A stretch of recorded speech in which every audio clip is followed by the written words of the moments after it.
कति ठुलो काँक्रा फल्न सक्या हो। अब यति ठुलो काँक्रा फलिसकेपछि त खल्पी त खानै पर्यो। अनि म लागेँ खल्पी बनाउनतर्फ। खल्पीको लागि त अब काँक्रालाई काट्नु पर्यो नि त।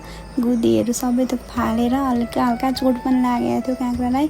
यो चाहिँ माथिबाट झरेको भएर चोट लागेको हो कि। अनि त्यस पछाडि त्यसलाई मैले टक टक टक काटेँ। कति अप्ठ्यारो भएको हो, ठुलो काँक्रो भएर काट्न पनि। चुलेसी सानो भएको हो कि मेरो बल नपुगेको हो कि, र पनि मैले जबरजस्ती भए पनि काट्दै थिएँ। अनि यसरी तपाईँहरू कसलाई चाहिँ खल्पी एकदम मनपर्छ खानासँग खानको लागि? मलाई चाहिँ खल्पी भएपछि चाहिँ पिरो अमिलो टक्क मिलेको छ भने खाना मिठो हुन्छ। सब्जी पनि खासै चाहिँदैन।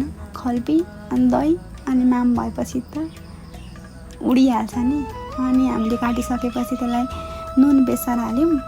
अनि एकछिन थिचेर राखिदिएँ। अनि हल्का घाम लागे जस्तो भएपछि मैले नाङ्लामा हालेर सुकाएँ। अनि अब त्यसमा खोर्सानी, नुन अनि तेल अनि हल्का तोरी पिसेको हालिसकेपछि मैले त्यसलाई मोलमाल पारेँ।